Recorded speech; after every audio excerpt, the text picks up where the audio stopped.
বয়সের ভিতরে আমাকে একটু ডেকে গোনাটা যাতে মাফ করে নেয়।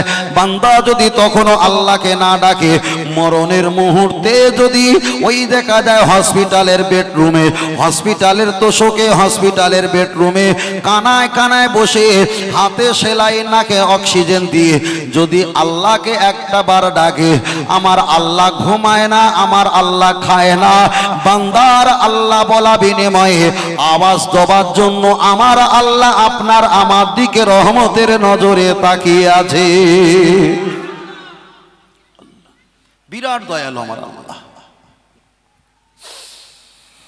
চলেন আমি আপনাকে বোঝাতে চেয়েছি, লক্ষ্য করে দেখা যায় সমাজের এমন কিছু বিধি ব্যায়াম আছে, ওরা বলে আল্লাহ আমার নামাজ পড়া তৌফিক দেয় না বলে আমি পড়িনি। আবার কেউ বলে আল্লাহ নামাজ পড়া তৌফিক দিলে আমি নামাজ পড়বো। এবার আপনি বলেন, যিনি নামাজ পড়ে না আর যিনি নামাজ পড়ে, এটা কি আমার আল্লাহর তৌফিকের ব্যাপার?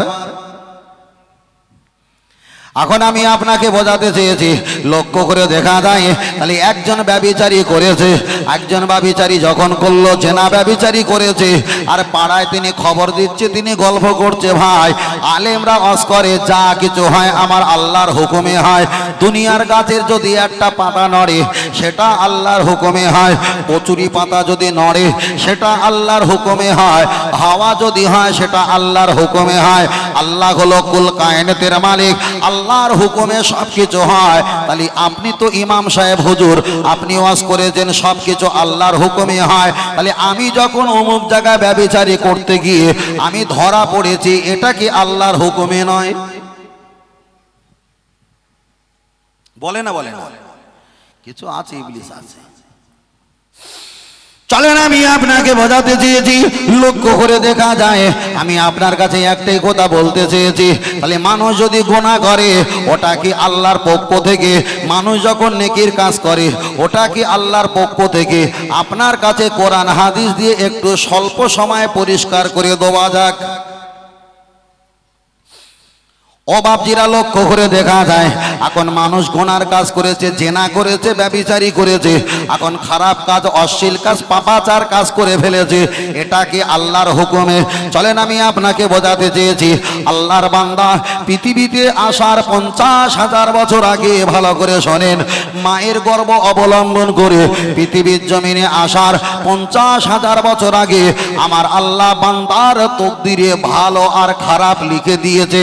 এমন কি কে জান্নাতি হবে এটাও আল্লাহ লিখে দিয়েছে, কে জান্নাতি জাহান্নামী হবে এটাও আল্লাহ লিখে দিয়েছে। আমার আল্লাহ সর্বকিছু ভালো মন্দ লিখে দিয়েছে। লিখে দেওয়ার পরে আমার আল্লাহ আবার তিনি জবাব দিয়ে বললেন, ইয়া আইয়ুহাল্লাযিনা আমানু, হে ঈমানদার, আত্তাকুল্লাহ, তোমরা আমাকে ভয় করো। তাহলে একদিকে আল্লাহ লিখে দিয়েছে পাপ করবে, আবার একদিকে লিখে দিয়েছে এ বান্দা নেকির কাজ করবে। পরে আল্লাহ কোরআনে বলেছেন আত্তাকুল্লাহ, তোমরা আমাকে ভয় করো, আবার পরে বলেছেন ইন আত্তাকুল্লাহ ইন্নাল্লাহা শাদীদুল ইকাব, আমার আযাব হলো কঠিন, তোমরা সহ্য করতে পারবে না। তাহলে আমি আপনাকে বোঝাতে চেয়েছি, আল্লাহ আমাদেরকে আওয়াজ দিয়ে বলেছেন ঈমানদার তোমরা আমাকে ভয় করো, আমার আযাবকে ভয় করো।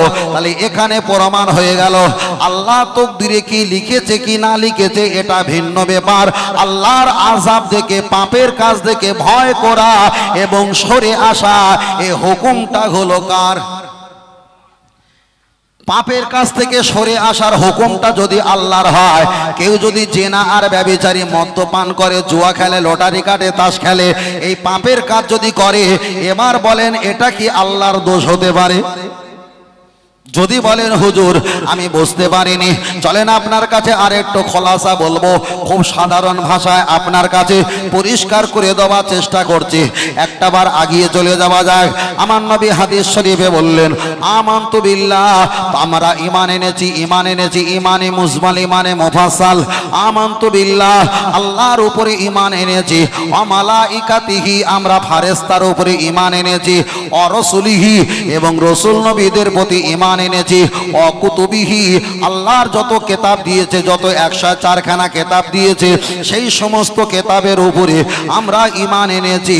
অল ইয়ামিল আখিরি এবং পরকালে কিয়ামতের দিবসে আমরা ঈমান এনেছি। অল কদরি আমরা তাকদীরের উপরে ঈমান এনেছি। অল খায়রি শাররিহি আমরা ভালো এবং খারাপ, তাকদীরে ভালো এবং খারাপ এর প্রতি আমরা বিশ্বাস করি, ঈমান এনেছি। ও দেখা যায় অশাররিহি ভালো আর খারাপের প্রতি আমরা ঈমান এনেছি।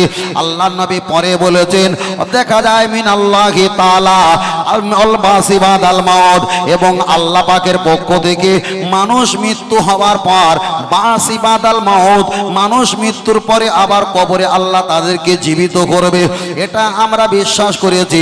এবার আপনি বলেন, তাকদীরের প্রতি বিশ্বাস করলাম, ভালো খারাপের প্রতি বিশ্বাস করলাম, আল্লাহকে বিশ্বাস করলাম, সমস্ত কেতাবকে বিশ্বাস করলাম, নবী রাসূলদের প্রতি বিশ্বাস করলাম, তাকদীরে যেটা হয় এটা আল্লাহর পক্ষ থেকে, এটা আমরা বিশ্বাস করলাম।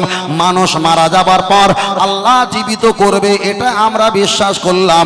এবার আপনি বলেন, আপনি যা ভালো করবেন আর খারাপ করবেন এটা তাকদীরে লেখা আছে, বিশ্বাস যখন করেছেন, কিন্তু আল্লাহ দোষ হবে না। চলেন একটা উদাহরণ দেওয়া যাক। আপনাদের ব্রিজে আপনারা বাইক নিয়ে উঠবেন, ওখানে কোম্পানি কিংবা সরকার, ওখানে কোম্পানি একটা বোর্ড টাঙিয়ে দিয়েছে, এখানে ইউটার্ন আছে, এরা বেকা একটা রাস্তা দেখিয়ে দেয় না, দেয় না? তার মানে তুমি লোকেশন ধরে যখন চলছো, তুমি বুঝে নাও এই জায়গায় গাড়ি সোজা গেলে খালে যাবে, বেঁকে গেলে এই দিক দিয়ে যাচ্ছেন, বেঁকে গেলে বাম দিকে ব্রিজ পাবে, আর সোজা যদি চলে যাও আর কোনো রাস্তা পাবে না, তুমি খালে যাবে।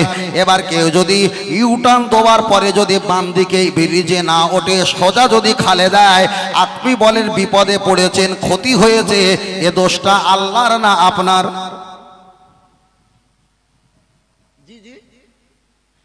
এটা বলেন কার? এটা নিজেদেরই দোষ। ভালো করে বোঝেন। এখন এই কথাটা আমি অহংকার করে বলছি না, আপনার লাইফে এখন কেউ বলিনি। সত্য কথা বলেন দিন, কে বলেছে? বলিনি। ও আমার বাপজিরা, আমি আপনাকে বোঝাতে চেয়েছি, লক্ষ্য করে দেখা যায় যদি কোম্পানি একটা বোট মেরে দেয়, বোট মেরে দেওয়ার পরে ওখানে লেখা আছে ইউটার্ন, তোমার এখানে একটু কাত হতে হবে, একটু গোল করে বেঁকতে হবে। আপনি যদি ইউটার্ন না নিয়ে সোজা যদি চলে যাও, নিশ্চয়ই গর্ত আর বাঁশের যে আগা হোল আছে ওখানে পড়ে আমার জীবনটা খাতরা হতে পারে, খাতরা হতে পারে। ঠিক আমার আল্লাহর কোরআন তো ওটাই বলে দিয়েছে, ইন্নামা নিশ্চয়ই হারামা হারাম করেছে মাইতাতা মৃত অদ্দামা রক্ত লাহামুন গোস্তু, আমি আল্লাহ এই শুকরগুলো হারাম করে দিয়েছি। আল্লাহর কোরআন পরে জানিয়ে দিয়েছে। দেখা যায় আল্লাহর কোরআন বললেন লা তাকরাবুস সালাত, তোমরা কখনো নামাজে ধারে বাড়ে যাবে না। ও আনতুম সুকারা, আমি তোমাদের জন্য মদ হারাম করে দিয়েছি। আমার আল্লাহর কোরআন পরে বলে দিয়েছে তোমরা জেনা ধারে বাড়ে যাবে না, আমি আল্লাহ এটা তোমাদের হারাম করে দিয়েছি। তাহলে রাস্তা যদি একটা ইউটার্ন দেওয়া থাকে, কিভাবে যাবে না যাবে লোকেশন, আপনি যদি লোকেশনটা দেখে রাস্তায় চলতে পারেন, বিপদ যেমন হওয়া সম্ভব নয়। আল্লাহ তো কোরআনে লোকেশন দিয়েছে, এটা বিপদ বলে দিয়েছি, ওটা বিপদ বলে দিয়েছি। আপনি যদি জোর করে জেনা ব্যভিচারী আর মদ আর নেশা পান করো, এবার তো ডাইরেক্ট সোজা গাড়ি চালিয়ে আপনি তো গর্তয় পড়বে, ওটা যেমন আল্লাহর দোষ নয়, এটাও আমার আল্লাহর দোষ নয়, এটা হলো শয়তান আপনার কবজা করে জাহান্নামে পাঠানোর কাজ। ঠিক না বেঠিক? খুব ভালো করে বোঝেন। জীবনে কেউ যদি প্রশ্ন করে, আপনি আর তার লাজবাব হয়ে চুপ করে থাকতে পারবেন, একটু বলতে পারবেন চল নাকি যাই। যারা গাড়ি ড্রাইভিং লাইসেন্স আছে, এখানে যারা 4 চাকা 2 চাকা গাড়ির ড্রাইভিং লাইসেন্স যারা করেছে, আজ থেকে দেখা যায় 20 বছর আগে 36টা প্রশ্ন ছিল। 36টা প্রশ্নের ভিতরে 3টে 4টে জিজ্ঞাসা করলে পাস হয়ে যাবে, ড্রাইভিং লাইসেন্স দেয়। বর্তমানে ওটা আর নেই। 120খানা প্রশ্ন আছে, তার 160খানা প্রশ্ন আছে, তার ভিতরে প্রশ্ন আসবে 10টা, 10টার ভিতরে পাস করতে হবে 7টা, তাও কম্পিউটার মাউজে এক একটা সিগন্যাল দেওয়া আছে এই সিগন্যালে কেমন গাড়ি চালাতে হয়, এখানে কেমন হরেন দিতে হবে কি হবে না, এখানে টার্নিং নেওয়া যাবে কি যাবে না, এখানে কত স্পিডে গাড়ি চালাতে হবে, সব কিছু সিদ্ধান্ত লেখাপড়া করে তারপরে আপনার হাতে একটা ড্রাইভিং লাইসেন্স তুলে দেওয়া হয়। ঠিক এইরকম আপনি যখন কলেমা শরীফ পড়েছেন লা ইলাহা ইল্লাল্লাহ মুহাম্মাদুর রাসূলুল্লাহ, এটাই হলো ইমানদারের ড্রাইভিং লাইসেন্স। এই লাইসেন্সটা যখন আপনি নিয়েছেন তখন তো আমার নবী বলেছে মদ্যপান করবে না, এটা হারাম, তোমরা সুদ খাবে না। নবী আমার বললেন যিনি সুদ খায় অমুকিলাহু, যিনি সুদ খাওয়ায় অতাতিবাহু, যারা সুদের ব্যাপারে লেখালেখি করে, অশাহিদাইহি, যারা সাক্ষ্য দেয় এত টাকা দিলে তুমি অমুক বছরে এত টাকা পাবে, আইসারুহা আইয়ান কিহা রজুল উম্মাহু, 70টা পাপ আছে, তার ভিতরে সবচাইতে ছোট পাপ হলো নিজের মায়ের সঙ্গে অপরিচিত মেয়ের সঙ্গে যেমন ব্যভিচারী করলে গোনাহ, ঠিক মায়ের সঙ্গে ব্যভিচারী গোনাহ সবচাইতে নিম্ন সংখ্যা। এ সিগন্যাল আর বোর্ড সব কিছু পরীক্ষা তো আমরা দিয়েছি, তারপরে তো কলেমা পড়ে ইমানদার মুসলমান হয়ে ড্রাইভিং লাইসেন্স নিয়েছি। এবার যদি রাস্তায় চলতে গিয়ে আপনি হোঁচট খাও, মদের দোকানে যদি বসে থাকো, জুয়ার দোকানে যদি বসে থাকো, এ দোষ তো আমার আল্লাহর নয়, এ দোষ তো আপনার নিজেরই দোষ, ঠিক না বে ঠিক?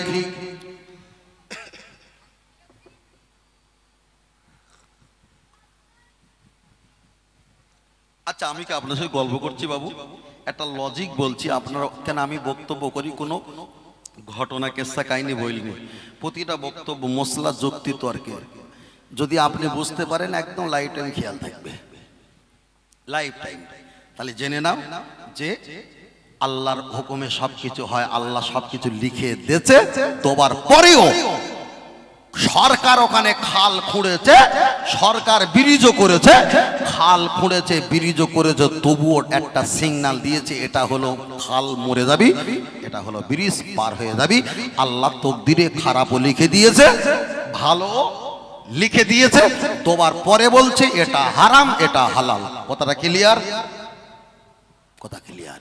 তাহলে কেউ যদি বলে আমি মদ খেয়েছি, পাপের কাজ করেছি, আমি এই করেছি সেই করেছি, এটা আল্লাহ হুকুমে সব যদি হয়, এটাও আল্লাহর হুকুমে হয়েছে, তাহলে এক আধ কলকে গাঁজা খায়নি, 2-4 হাজার কলকে গাঁজা খেয়ে এ কথাটা বলছে ভাই। চলে চলে ও আমার বাপজিরা, আমি আপনাকে বোঝাতে চেয়েছি, লক্ষ্য করে দেখা যায়। চলেন একটা বার এগিয়ে যাও। আমি ফের বলছি, আমার আল্লাহ না খাতা হে, না পিতা হে, না সুতা হে, খুদবা খুদ রহতা হে ইয়ানি রহেগা। আমার আল্লাহ খায় না, আমার আল্লাহ ঘুমায় না, আমার আল্লাহ আছেন, রয়েছেন, থাকবেন, থাকবেন। আল্লাহু বাকি মিন কুল্লি ফানি, পৃথিবীর সবকিছু ধ্বংস হবে, আমার আল্লাহ তো রয়েছে, থাকবে, থাকবে, আমার আল্লাহ ধ্বংস হবে না, হবে না। চলেন আমি আপনার কাছে একটাই কথা বলছি, এখন আপনি রাস্তা দিয়ে যখন আসছেন, আস্তে আস্তে আস্তে আস্তে হঠাৎ করে আপনার একটা পায়ে ঢেলা পড়েছে, হোঁচট পড়েছে, হোঁচট খাওয়ার সঙ্গে সঙ্গে আপনি মা বলে ঠেলে উঠেছেন, আপনি মাকে ডেকেছেন, ওটা আপনার ব্যক্তিগত ব্যাপার। কিন্তু নবী আমার একটা হাদিস শরীফে বলেছেন, তোমরা যখন বিপদে পড়বে, তোমরা যখন মুসিবতে পড়বে, তখন তোমরা লা ইলাহা ইল্লা আনতা সুবহানাকা ইন্নী কুনতু মিনাজ জালিমিন, তোমরা এই মুসিবত থেকে হেফাজতের জন্য আল্লাহর কাছে সাহায্য চাইবে। তাহলে এটা প্রমাণ হয়ে গেল, মুসিবতের দোয়া যখন আবিষ্কার হয়েছে, রাস্তায় হোঁচট খাবো এটা 100%। চলেন আমি আপনার কাছে বোঝাতে চেয়েছি, তার কারণ আপনাদের এখানে প্যান্ডেল যখন হয়েছে, মাইক যখন হ্যালো হ্যালো শুরু হয়েছে, 100% হুজুরের দাওয়াত এখানে আছে, আসবে আসবে। তাহলে মুসিবতের দোয়া যখন নবী প্রকাশ করে দিয়েছে, উম্মাতে মুহাম্মাদি মুসিবতে পড়বে এটা শিওর। চলেন আমি আপনার কাছে বোঝাতে চেয়েছি, লক্ষ্য করে দেখা যায় ও বাপজিরা, তাহলে আজকের পরিষ্কার হয়ে গেল, কোন ব্যক্তি যদি জেনা ব্যভিচারী করে, ওটা আল্লাহর পক্ষ থেকে নয়, ওটা ইবলিসের পক্ষ থেকে। তাই নবী আমার একটা হাদিস শরীফে বললেন, তোমরা যখন শয়তানের অসওয়াসায় পড়ে যাবে, লা হাওলা ওয়ালা ইল্লা বিল্লাহ, এই দোয়াটা তোমরা পাঠ করবে। যদিও তোমরা পড়তে না পারো, আউযু বিল্লাহি মিনাশ শাইতানির রাজিম, আল্লাহর কাছে সাহায্য চাইবে, শয়তান থেকে হেফাজত চাইবে। আল্লাহ তো শিখিয়েছে, নবীও শিখিয়েছে। তবুও বান্দা যদি মদ খায় এক ঢোক, চানাচুর খায়, পেঁয়াজি চপ খায় এক ঢোক, আর বেশম লেগে যদি মারা যায়, এটা তো আল্লাহর দোষ দিলে হবে না, এটা তো বান্দার বাঁদরামু। কথা বলো না, কথা বলো না, কথা বলো। একটু কথা বললে আমি গুলিয়ে যাবে। কথা বুঝতে পেরেছেন? প্রতিদিন নতুন ওয়াজ করতে হয়। কথা বুঝতে পেরেছো? প্রতিদিন এই চোখ লাগানো থাকে। তো আপনারা শুনছেন আজকের ওয়াজ, কিন্তু যারা লাইভে থাকে তারা প্রতিদিন ওয়াজ শোনে। এক জায়গায় ওয়াজ করেছি রানীহাটে, কি ওয়াজ করেছি ওরা শুনেছে, প্রায় 800 লোক শুনেছে। আপনারা কজন আছেন? ওরা প্রায় কমপক্ষে 1500 লোক শুনেছে। আমি যদি আবার সেই ওয়াজ এখানে করি, আপনারা বুঝতে পারবে না, বুঝতে পারবে ওরা। কথা বুঝতে পেরেছেন? খুব মাথায় টেনশন থাকে, চাপ থাকে, একদম শান্ত ভয়ে বসে থাকেন। তবে ভালো কথা বলতে না পারলে, মিথ্যা কথা বলে আমি হাসাতে পারবো না। ভালো কথা বলতে পারিনি, আমি পালিয়ে যাই, তবে মিথ্যা কথা বলে আমি হাসাতে পারবো না। আর হাসার এখন সময় নেই। কেন? সারাটা দিন 24 ঘন্টার ভিতরে 24 ঘন্টা হাসছি, তার ভিতরে 4 ঘন্টা একটু কাঁদি, 20 ঘন্টা হাসি। কোরআন বলেছে ফালিয়া দাহাকু কলিলাও ওয়ালিয়া বুকু কাসীরা, বেশি বেশি কাঁদো, অল্প অল্প হাসো। কিন্তু আমাদের হাসার পরিমাণ 20 ঘন্টা, কাঁদার পরিমাণ 4 ঘন্টা, তাও হয় না। অন্তত 2 ঘন্টা একটু কষ্ট করে বসে থাকি। কিছু মনে করবেন না তো ভাই? কিছু মনে করবেন না, চলে চলে। ও আমার বাপজিরা, আমি আপনাকে বোঝাচ্ছিলাম, চলেন একটা বার এগিয়ে যাওয়া যাক, লক্ষ্য করে দেখা যায়। এবার আপনি বলবেন হুজুর, আমার বাচ্চা রাস্তা দিয়ে চলতে চলতে একটা হাত ভেঙে গেছে। ভালো করে শোনেন মুসলা, সব আল্লাহ দোষ দিলে হবে না। আপনি রাস্তায় চলতে চলতে হঠাৎ করে আপনার একটা হাত ভেঙে গেছে, বাচ্চা চলতে চলতে ভেঙে গেছে। আপনার পায়ে বাইকের চাকা উঠে পায়ের হাড়গুলো ফেসাং হয়ে গেছে, মানে হাড্ডিটা ভেঙে গেছে। এবার আপনি বলেন, এটা কি আল্লাহর পক্ষ থেকে না আপনার পক্ষ থেকে? চলেন আমি আপনাকে বোঝাতে চেয়েছি। নবী আমার হাদিস শরীফে বললেন, আমি যখন রাস্তায় চলতাম, আমি মাথাটা নিচু করে চলতাম। মাথা নিচু করে চললে তৃণলতা ঘাসের দিকে নজর পড়ে, মাথা নিচু করে চললে মাটির দিকে নজর পড়ে। আর যাদের মাটির দিকে ঘাসের দিকে নজর পড়ে, তাদের জ্যোতি, চোখের জ্যোতিটা বেড়ে যায়, চোখের জ্যোতিটা বেড়ে যায়। তারা তো রাস্তায় চললে বিপদ হওয়া সম্ভব নয়। আর যারা মোবাইলে পণ্য ভিডিও দেখে দেখে বুলুভিলে মোবাইলে খাটুন আর ফ্রি ফায়ার পাবজি দেখা যায়, লুডু কিংবা গেম খেলে খেলে সবুজ লাইট চোখে লেগে লেগে দেখতে পাচ্ছে সবাই, কিন্তু কে কে বলতে পারবে না। চোখটা তো ক্ষতি হয়ে গেছে। এখন যদি রাস্তায় এখন দেখা যায় শুকুর আলীর জায়গায় কুকুর আলীকে পাঁজা করে যদি বলে, চাচা কেমন আছো, এটা কি আল্লাহর দোষ না তার দোষ?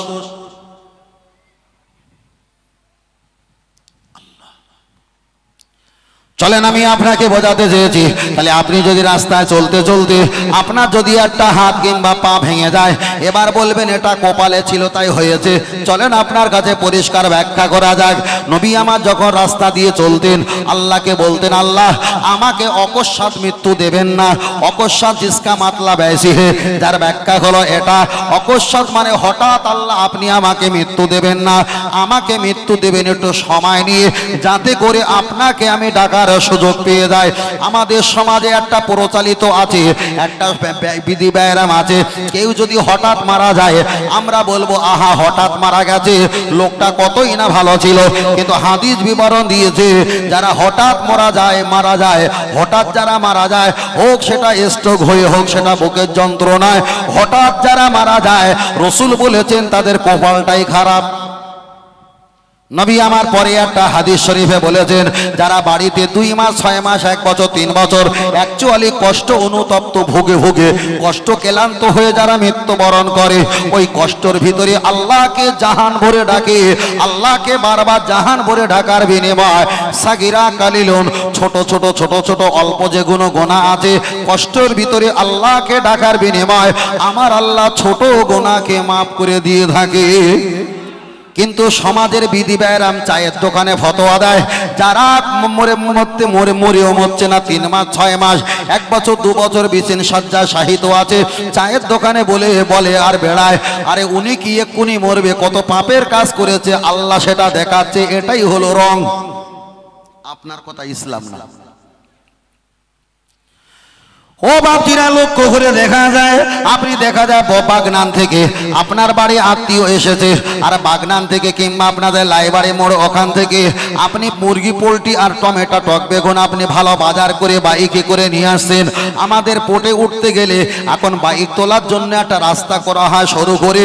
এখন বেচারি যুবক ছেলেটা বাইকটা স্টার্ট দিয়ে একে গিয়ার দিয়ে পিক আপ দিয়ে আস্তে আস্তে ঘরের দাবায় বাইকটা রাখতে যাবে। স্ত্রীকে বলে, স্ত্রী আমি চোখে দেখতে পাই না, আমাকে ধরো ধরো। গা কাঁপতে কাঁপতে কাঁপতে টোল খেয়ে ধাক্কা খেয়ে ওখানে পড়ে স্ট্রোক হয়ে মারা গেছে। রসুল বলছে এটাই হলো কপাল ভাঙা। এ মৃত্যুটা কিন্তু ভালো না। আমি আপনাকে বোঝাতে চেয়েছি এটাই হলো ডিজিটাল মৃত্যু। আল্লাহর নবী অসুস্থ ছিল কমপক্ষে কয়দিন? 3 দিন। আবু বাক্কার হুজুর অসুস্থ ছিল কমপক্ষে 3 দিন। হযরতে ওমর ফারুক রাদিয়াল্লাহু তাআলা আন তিনি অসুস্থ ছিল কমপক্ষে 3 এর অধিক কিছুদিন। তাহলে প্রতি নবী সাহাবীরা অসুস্থ ছিল, অসুস্থর বিনিময়ে আল্লাহ তাদের প্রতি রহমত দিয়েছে। আপনি যদি অসুস্থ হয়ে মারা যাও, নবী আমার একটা হাদিস শরীফে বলেছেন যারা সুস্থ এটা একটা নিয়ামত, যারা অসুস্থ থাকে অসুস্থ হোক আল্লাহ পাকের নিয়ামত। যার ব্যাখ্যা হলো অসুস্থ হালাতে আল্লাহকে মন ভরে অন্তর দিয়ে ডাকার সুযোগ পায়। ফারাফায়া দাইহি হাত তুলে যখন দোয়া চাইবে, সুম্মাস্তাগফারনি গফারতুল্লাকা ওয়ালা উমালি, অসুস্থর ভিতরে চোখে পানি আসা সম্ভব হয়। আর চোখ থেকে যখন পানি আসবে, চোখের পানির বরকতে আমার আল্লাহ অসুস্থ নিয়ামতি বান্দার দিকে তাকিয়ে জিন্দেগির গুনাহকে মাফ করে দেয়।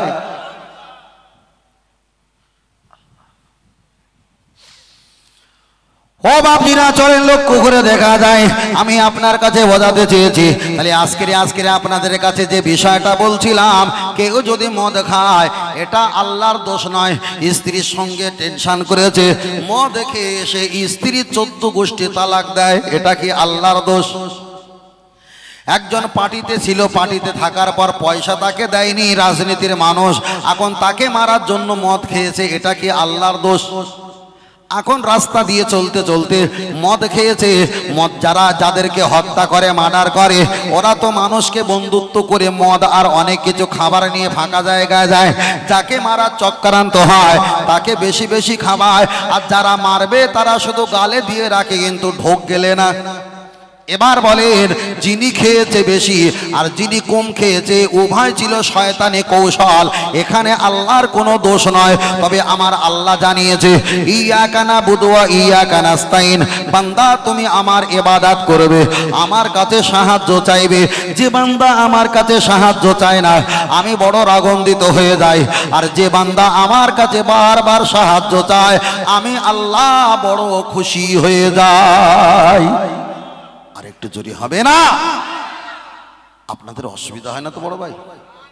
আলহামদুলিল্লাহ। আল্লাহ, এটা হলো বাক্য রচনা। কবিতা লিখলে 10%, বাক্য রচনা করলে 28%। বাক্য রচনা করতে গেলে খুব টাফ। আমি বসছি এক সেকেন্ডে 5 রকম বাক্য রচনা আমার ব্রেনে নিয়ে আসতে হচ্ছে।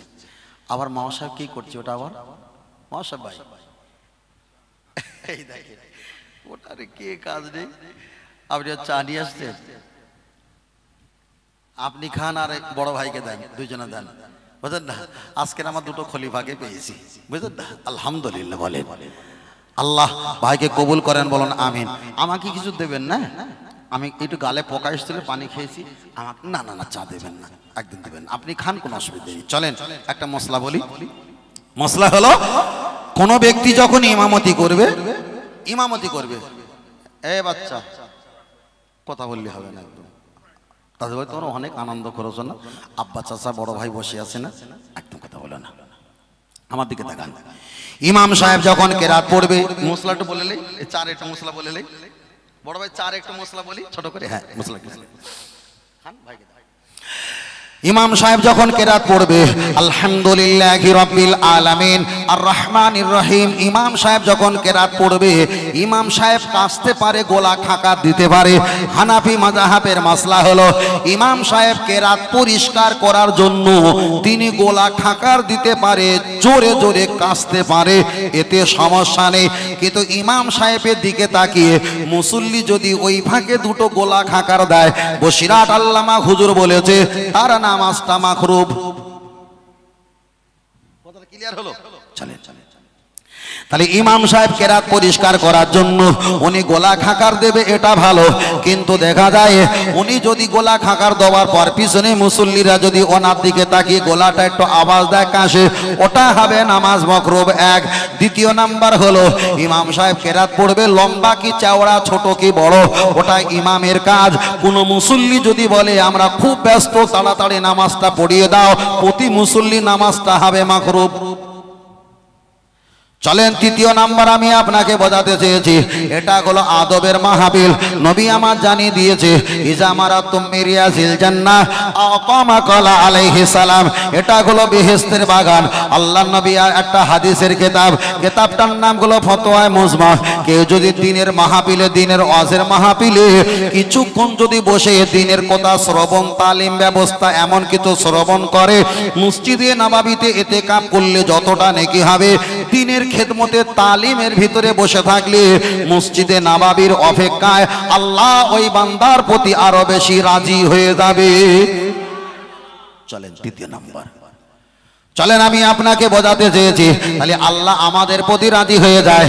আর একটা কিতাবে এসেছে যারা ওয়াজের মাহফিলে দিনের আলেমের বক্তব্য, কোরআন হাদিসের বক্তব্য যারা বসে থাকে, যতক্ষণ বসে থাকবে ওহিদুন ইসনানি সলারো বা খমসা তিসা, ওদের বাপ মা দাদা দাদি নানা নানি 6টা মুরব্বির কবরে আযাব, অতক্ষণ পর্যন্ত আল্লাহ মাপ রেখে দেবেন। জোরে বলেন। পঞ্চম নম্বর আমি আপনাকে বোঝাতে চেয়েছি, আমরা এখানে বসে বসে কিছুই যদি না বলি, আল্লাহ আমাদের গুনাহটা মাফ করবে, ছোট ছোট গুনাহ। আমরা যদি তওবা পাঠ করি, আল্লাহ সমজীবনের গুনাহটা মাফ করবে। ফুরফুরা দাদা পীর রহমাতুল্লাহ আলাইহি, ওনার আওলাদ মেজলা হুজুর পীর কেবলা রহমাতুল্লাহ বলতেন, বাবা এটা হলো মুরব্বী বয়স্ক ওয়ালাদের মাদ্রাসা, এখানে বসে দিন ও দুনিয়া পরকাল হিসাব হয়, এখানে এসে শিক্ষা করা যায়। তাহলে এখানে যখন শিক্ষা করা হবে নিশ্চয়ই এটা ভালো কাজ। চলেন একটা হাদিস পড়া যাক। নবী আমার হাদিস শরীফে বললেন আফদালুল ইবাদাত ইবাদাতিস সালাত, সবচাইতে বড় ইবাদতের নাম কি? নামাজ। নবী আমার পরে বললেন আফদালুজ জিকরি জিকরি লা ইলাহা ইল্লাল্লাহ, সবচাইতে বড় জিকিরের নাম হলো কলেমা। নবী আমার পরে বললেন আফদালুত তিলাওয়াত তিলাওয়াতুল কোরআন, সবচাইতে বড় তেলাওয়াত হলো আল্লাহর কোরআন তেলাওয়াত। তাহলে নামাজে কি চা খাওয়া হয়? তাহলে বড় ইবাদতে চা খাওয়া হয় না, বড় তেলাওয়াত এখানে হচ্ছে কোরআন তেলাওয়াত, এখানে চা খাবে। বড় জিকির হচ্ছে নবী পাকের নবীন কলেমা শরীফ, এখানে চা খাবে। তবে ফের মশলাটা খেয়াল রাখেন, ইমাম যখন কেরাত পড়ার জন্য গোলা কাশা যেমন জায়েজ, বক্তাও বক্তব্য করার জন্য এখানে বসে কিছুক্ষণের জন্য চা খেতে পারে। তবে চা আমি পছন্দ করি না বলে গোলা পরিষ্কারের জন্য 2 ঢোক পানি খেয়েছিলাম। তাহলে ক্লিয়ার হলো তো? চলে চলে আলহামদুলিল্লাহ। চা খাওয়া কি হারাম?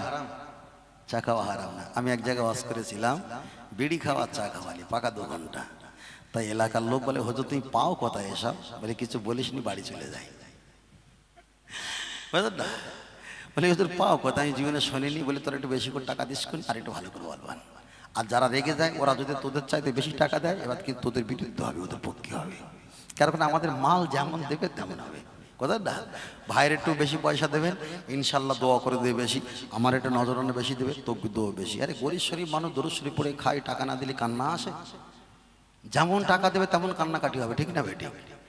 টাকা চলে, টাকার প্রয়োজন আছে। টাকা না হলে টুপি কিনতে পারবে না, টাকা না হলে লুঙ্গি কিনতে পারবে না, টাকা না হলে জামা কিনতে পারবে না, উলঙ্গ অবস্থা নামাজ হবে না। টাকার প্রয়োজন আছে, টাকা আল্লাহ পাকের নিয়ামত।